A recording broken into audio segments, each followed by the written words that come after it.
class 1-2 ল'ৰা ছোৱালী যাৰ বয়স 6-7 বছৰ কিন্তু বেগখনৰ ওজনো 6-7 কেজি ঘৰত গৈ বিভিন্ন ধৰণৰ সমস্যা হয় দেউতাক মাকে মালিচ কৰি থাকিব লাগে বহুত ল'ৰা ছোৱালী ৰাতিপুৱা উঠি স্কুললৈ যাবলৈ মন নকৰে বিকজ অফ দ্য ৱেট সেইটো কাৰণে স্বাস্থ্যৰ প্ৰতি লক্ষ্য ৰাখি আমি এনেকুৱা ধৰণৰ নিৰ্দেশনা জাৰি কৰিছো আমি এতিয়াৰ পৰাই চেকিং কৰিম আৰু আমি যেতিয়াই দেখিম যে এনেকুৱা ধৰণৰ নিৰ্দেশনা উলংঘা কৰা হৈছে তেতিয়াই হয়তো আমি বিভাগৰ ফালৰ পৰা বেলেগ ধৰণৰ ব্যৱস্থা ল'ম দেখা গৈছে বহুত শাৰীৰিক অসুবিধা ল'ৰা ছোৱালীয়ে পাই আহিছে বহুত বেছি ওজন তেওঁলোকক একদম সৰু ক্লাছ 1-2 ল'ৰা ছোৱালী যাৰ বয়স 6-7 বছৰ কিন্তু বেগখনৰ ওজনো 6-7 কেজি বা 8 কেজি এনেকুৱা হয় গতিকে তেওঁলোকৰ এই যি শাৰীৰিক যিখিনি তেওঁলোকে অসুবিধা পাই আহিছে আৰু যাৰ ফলত ঘৰত গৈ বিভিন্ন ধৰণৰ সমস্যা হয় দেউতাক মাকে মালিচ কৰি থাকিব লাগে পিঠি মালিচ কৰে কঁকাল মালিচ কৰা ভৰিত বিষ গতিকে তেনে ধৰণৰ কথাসমূহ চালি জাৰি চাই আৰু তেওঁলোকৰ মনটোও মানে যেটো মানসিকভাৱেও হিয়তে ভাগি পৰে বহুত ক্ষেত্ৰত এনেকুৱা হয় বহুত ল'ৰা ছোৱালী ৰাতিপুৱা উঠি স্কুললৈ যাবলৈ মন নকৰে বিকজ অফ দ্য ৱেট মানে ওজন বেছি বেগ দাঙিবলৈ মন নকৰে যদিও গাড়ীত যায় বহুত ল'ৰা ছোৱালী গভৰ্ণমেণ্ট স্কুলৰো ল'ৰা ছোৱালী বহুতে গাড়ীত আহে কিন্তু কি হয় গেটৰ পৰা স্কুলৰ বিল্ডিংটোলৈকে দূৰত্বটোৱে যদি আমি চাওঁ সেই ক্ষেত্ৰতো সেইখিনিয়ে তেওঁলোকে লৈ যাব নোৱাৰে আৰু আমি যদি বিজ্ঞানসন্মতভাৱে চিন্তা কৰো এয়া স্বাস্থ্যৰ পক্ষে সঁচাকে অপকাৰী আৰু হেতু কাৰণে স্বাস্থ্যৰ প্ৰতি লক্ষ্য ৰাখি আমি এনেকুৱা ধৰণৰ নিৰ্দেশনা জাৰি কৰিছো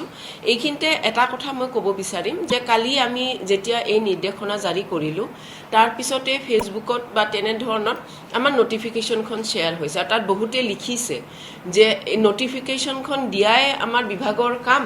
নে তাৰ পিছতো আৰু কিবা হ'ব কাৰণ আগতো এনেকুৱা ধৰণৰ নটিফিকেশন ওলাইছিলে কিন্তু স্কুলসমূহে সেই নটিফিকেশন হয়তো এদিন দুদিন মানি পিছলে মনা নাই কিন্তু এই ক্ষেত্ৰত কামৰূপ মহানগৰ জিলাৰ শিক্ষা বিষয়া হিচাপে আমি ক'ব খুজিছো অসমৰ বাকি জিলাৰ কথা আমি ক'বলৈ যোৱা নাই কিন্তু এই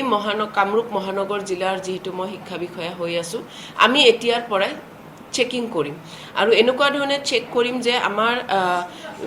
শিক্ষকসকলক কৈ আমি মানুহ নপঠিয়াম গেটত আমাৰ মানুহ থাকিব আৰু আমি যেতিয়াই দেখিম যে এনেকুৱা ধৰণৰ নিৰ্দেশনা উলংঘা কৰা হৈছে তেতিয়াই হয়তো আমি বিভাগৰ ফালৰ পৰা বেলেগ ধৰণৰ ব্যৱস্থা ল'ম আৰু হেয়া আপোনালোকে সময়ত অৱগত হ'ব গতিকে পুনৰবাৰ মই সমূহ বিদ্যালয়ৰ প্ৰধান ইয়াত চৰকাৰী বিদ্যালয় হওক বা বেচৰকাৰী বা আমাৰ ব্যক্তিগত খণ্ডৰ বিদ্যালয়ে হওক সকলো বিদ্যালয় প্ৰধানক আমি এটা অনুৰোধ জনাম